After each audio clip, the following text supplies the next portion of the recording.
Não sei o Cara, que impede. falando dos dinossauros assim, eles foram extintos, né? Por conta lá do meteoro e tal. Você explicou no primeiro episódio.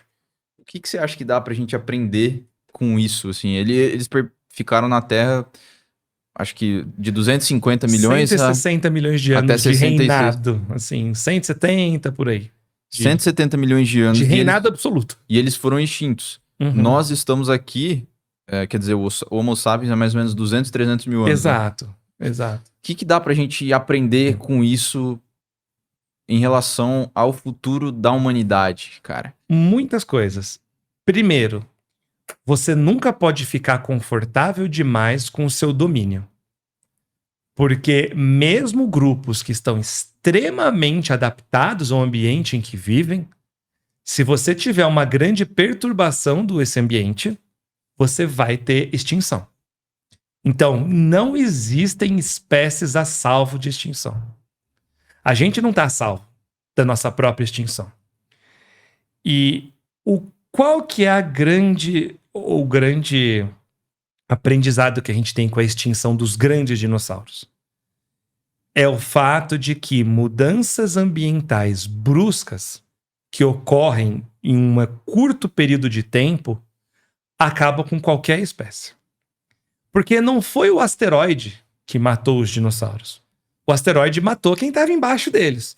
Né? O impacto deles foi efetivo. Quem estava ali virou panquecossauro. É até muito doido. Quem estava efetivamente embaixo pulverizou antes do impacto.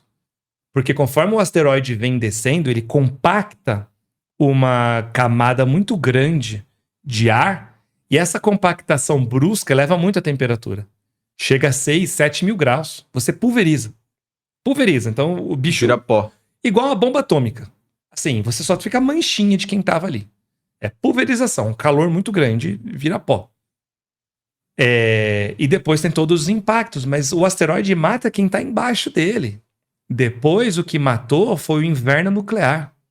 Foi a grande mudança ambiental, porque na queda do asteroide, ele causou incêndios no mundo todo, ele levanta muita poeira no céu, essa poeira cobre o planeta Terra por décadas, talvez séculos, talvez milênios de duração.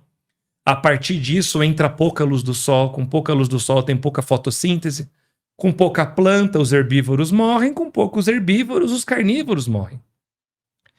Então, em grandes crises climáticas, o que acontece? A oferta de alimento diminui. Tanto que o mais interessante de se estudar numa extinção não é quem vai embora. Explicar quem morre é fácil. O difícil é explicar por que alguns sobreviveram. O que uma tartaruga tinha que um Tiranossauro Rex não tinha? O que uma cobra tinha que um Triceratops não tinha? Pode ser sorte também? Pode ser sorte, mas a gente vê um padrão nessa faixa. É mesmo? Quem era pequeno. Só sobreviveram os bichos que tinham menos de 50 quilos. Por quê? Quando você tem uma restrição alimentar muito grande, quem é grande tem desvantagem. Precisa comer muito para sobreviver. Agora o pequeno se esconde aqui embaixo. Precisa de menos caloria. Precisa de menos caloria, come... Uma árvore frutífera dá para sustentar um bicho pequeno por 3 anos, 4 anos. Dependendo de quão rica ela é. Então não precisa comer muito. Agora o grande não. O grande precisa. Então, o grande aprendizado que a gente tem é grandes mudanças climáticas levam a restrições alimentares severas ao longo da história. E isso é uma coisa que a gente vai, infelizmente, observar esse impacto mesmo na nossa capacidade de produção de alimento. E quando você tiver uma grande restrição alimentar no mundo, pode ser que nem todo mundo morra, mas muita gente vai morrer. Mas você não acha que vai chegar ao ponto de que cientistas vão conseguir modificar geneticamente alimentos e, sei lá, você vai pegar uma semente de tomate, jogar na terra e vai brotar um tomate gigantesco? Acho que sim. Acho que a gente tá indo nessa direção. A questão é quanto tempo falta? A gente tem tempo para esperar chegar lá? Mas a cada vez menos pessoas não morrem de fome no mundo? Sim.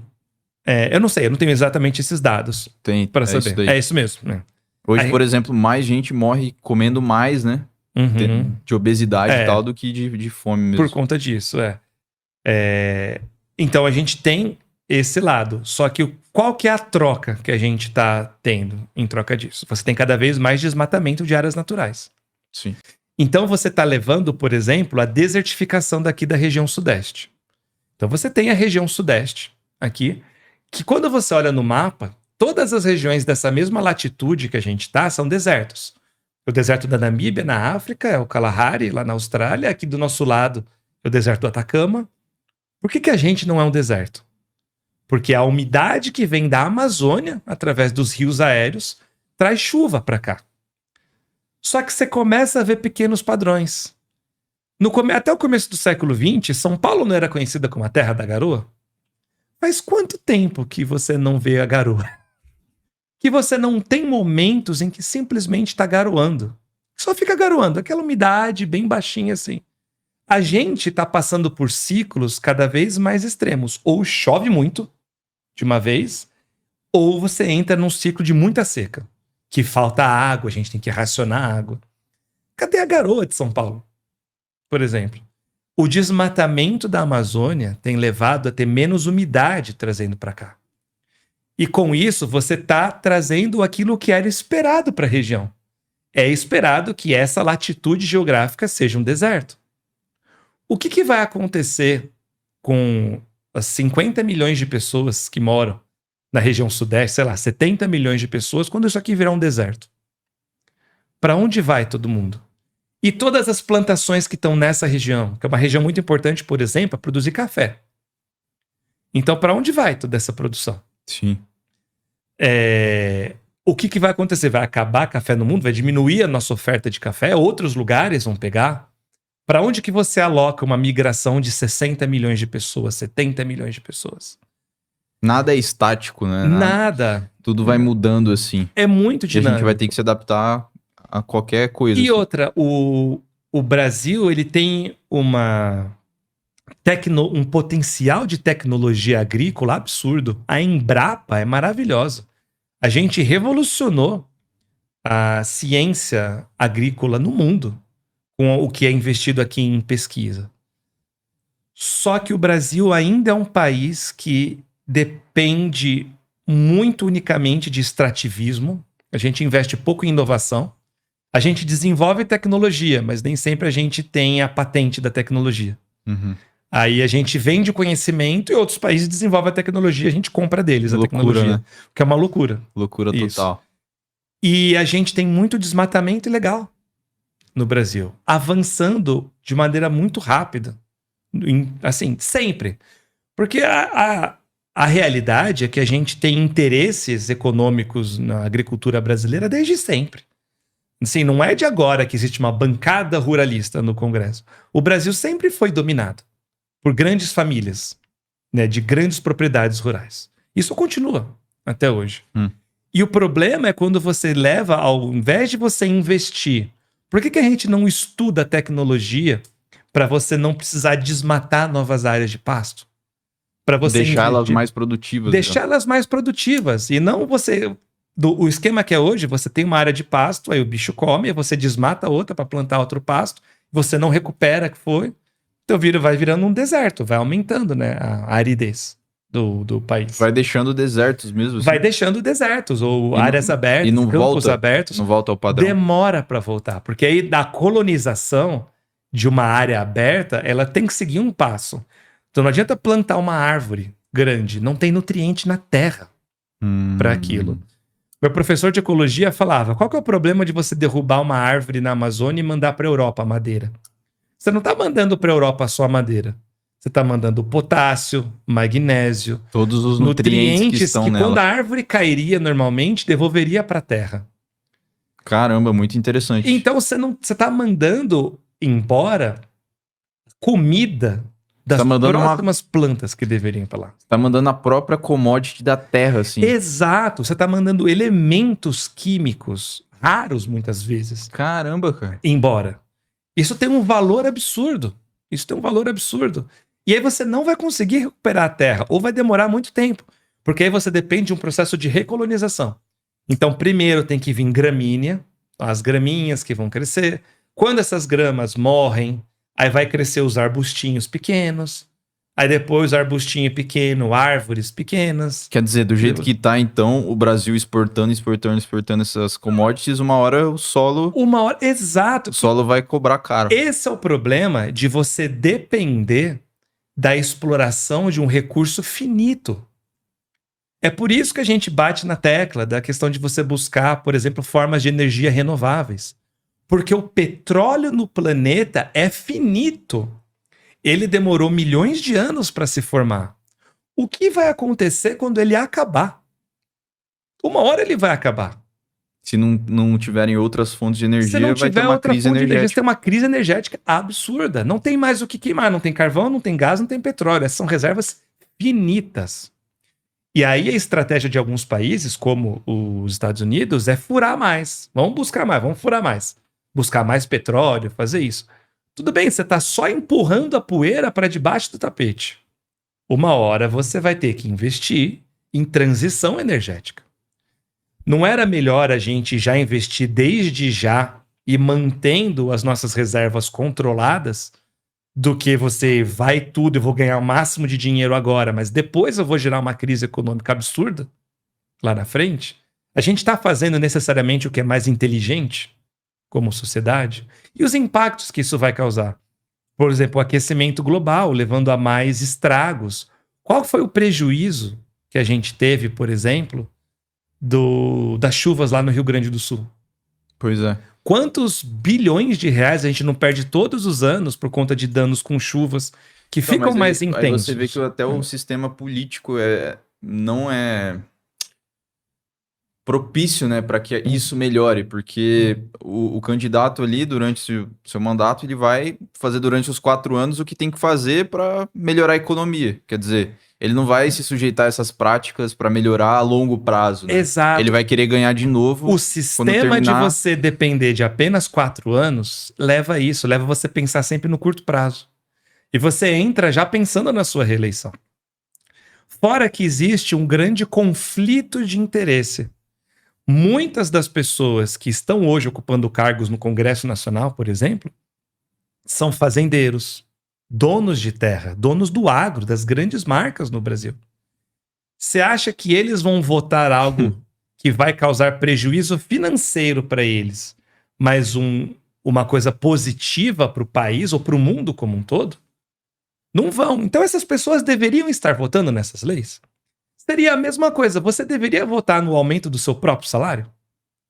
Não, né? Assim, pense se todo mundo pudesse escolher seu próprio salário. Nós estamos agora num momento econômico onde todo mundo escolhe seu próprio salário. E é o que acontece, né? E é o que acontece. Então, assim, você pode não necessariamente salário, mas quando você vota uma lei que vai te afetar diretamente, você está com um claro conflito de interesse. Você acha que então a democracia é a solução mesmo? É uma pergunta bem filosófica. Assim, eu acho que ela é o melhor sistema que a gente tem até hoje. Tem um vídeo muito bom. Tem um canal em inglês, não sei se você acompanha, que é o Veritasium. Já ouvi esse canal. É um canal de divulgação científica, um dos maiores do mundo. Muito grande esse canal. E ele tem um vídeo muito bom que fala sobre por que a democracia é impossível. E ele mostra matematicamente porque que invariavelmente todos os modelos de democracia têm falhas. Porque tanto o sistema de voto por maioria, como os sistemas de voto proporcional, né, que é igual lá nos Estados Unidos, que tem os delegados mostram e tal. E basicamente a conclusão do vídeo é que tem vários modelos possíveis para serem seguidos. E nenhum deles é perfeito. Todos eles têm suas falhas. Mas que o fato da gente não discutir modelos novos ou não discutir as vantagens e desvantagens de cada um desses modelos é um problema. Porque as parte do pressuposto que do jeito que tá é o melhor jeito possível. E não é mudar, igual algumas pessoas querem, que é mudar do dia para a noite, é colocar mais uma ditadura, por exemplo. Não, a gente tem que mudar, discutir, a gente tem que trazer isso para discussão. E ensinar as pessoas sobre qual que é o melhor modelo e tentar para que a gente chegue num consenso sobre o que seria o melhor modelo. Então eu acho que a democracia, e existem várias formas de democracia, a democracia é o melhor que a gente tem hoje. Eu não enxergo outro modelo, e eu não conheço muito, sim, para dizer. Mas eu acho que é o melhor modelo que nós temos hoje. Tem suas falhas? Tem. Mas é o melhor modelo que a gente tem hoje. Sim. Da mesma forma como eu não sou a favor de derrubar o capitalismo do dia para noite. Veio um aristocrata aqui, né, cara? Uhum. E ele é anti a democracia, nesse sentido de que ele defende que, na verdade, quem deve governar é não uma pessoa que, por exemplo, como você ou eu, né? Uhum. Que não estudamos como governar um país, mas sim uma pessoa que estuda isso. Faz sentido, só que um contra-argumento é pelo fato de que pessoas comuns não vão conseguir se candidatar de alguma forma, né? Só que talvez isso não faz um pouco de sentido, porque que nem você que tá dando aula aqui hoje, né? Eu não sou biólogo. De certa forma não seria a mesma coisa, só que pro governo colocar pessoas competentes que estudaram como gerir um país, e aí eles vão notar que, não, se a gente fizer isso vai ser melhor pra ciência, pra comunidade, pra liberdade, pra igualdade, por aí vai. Eu acho que sim, eu não acho que a gente tem que partir para a aristocracia. Porque, ao mesmo tempo, como é que você garante que a pessoa que estudou para chegar lá vai agir de boa índole? De certa forma, ela tem mais chance, né? Talvez. Será? Será que ter estudo significa que você tem mais chance de agir de boa fé? Eu não sei. Teria que ver alguns estudos. Teria que ver estudo para isso. Né? Eu não acho que necessariamente é uma regra. Fora que aí você mantém. Eu acho negativo a manutenção do poder na frente de um único grupo. Assim, sempre esse grupo que ganha. Eu acho a alternância de poder algo relevante. Eu acho que é algo importante. Assim, ajuda a trazer um certo equilíbrio. Então, assim, eu também acho que é interessante. É um argumento bem válido esse. As pessoas têm que se preparar melhor para essa área. Então eu acho que poderia ter um caminho, talvez sei lá, um curso, no mínimo, alguma coisa. Exato, sei lá, se o cara é eleito, ele tem que passar por um curso pago, tá ligado? De graça. Exato, ou ele assim. foi eleito, beleza, então agora ele vai ter um curso para fazer e pode não ser a priori, pode ser a posteriori. Sim. Ele foi eleito em outubro, então em novembro e dezembro ele tem esse curso para fazer e ele tem que passar. Se ele não passar... Aí ele perde o cargo e entra o próximo, não sei, alguma coisa assim. Você também filtra por pessoas alfabetizadas e tudo mais, mas assim... Ou, não sei, dá pra fazer prova oral, alguma coisa assim. Mas quem é que vai julgar? É muito difícil quando tem muitos poderes envolvidos, porque e se um fiscal corrupto falar, não passou? Não passou, aí eu só vou passar tem quem for da também. minha laia. Eu acho... É difícil, né? Chegar nesse ponto. Por isso que a democracia é difícil, porque é impossível agradar todo mundo. Então, a gente não tem que pensar num modelo que agrade todo mundo. A gente tem que pensar num modelo, na minha opinião, que corrija distorções, não deixe a sociedade virar escrota, que vai subir na cabeça das pessoas, vai destruir as pessoas, não deixe de ser irresponsável, não pode, assim, você tem que ter responsabilidade nas coisas, e que garanta que as pessoas estão seguindo um meio comum. Assim. Que não seja não é o ideal, não vai ser o ideal para ninguém, mas que seja um ponto que todo mundo esteja de acordo com seguir em frente. Eu acho que esse é o ideal. E tá faltando um pouco disso. Legal. Tá faltando um pouco desse diálogo de ser o ponto em comum. Porque não é o que eu acho, não é o que você acha, mas nós dois a gente consegue chegar num ponto que, não tem isso, né? Eu tô de acordo com seguir dessa maneira. Não é o que eu queria, mas ok pra mim. E você também. E a partir disso... Não tem isso. Que tem lá, são dois lados, um que briga com o outro, enquanto os caras tá lá... Exatamente. Né? Só ferrando com o país.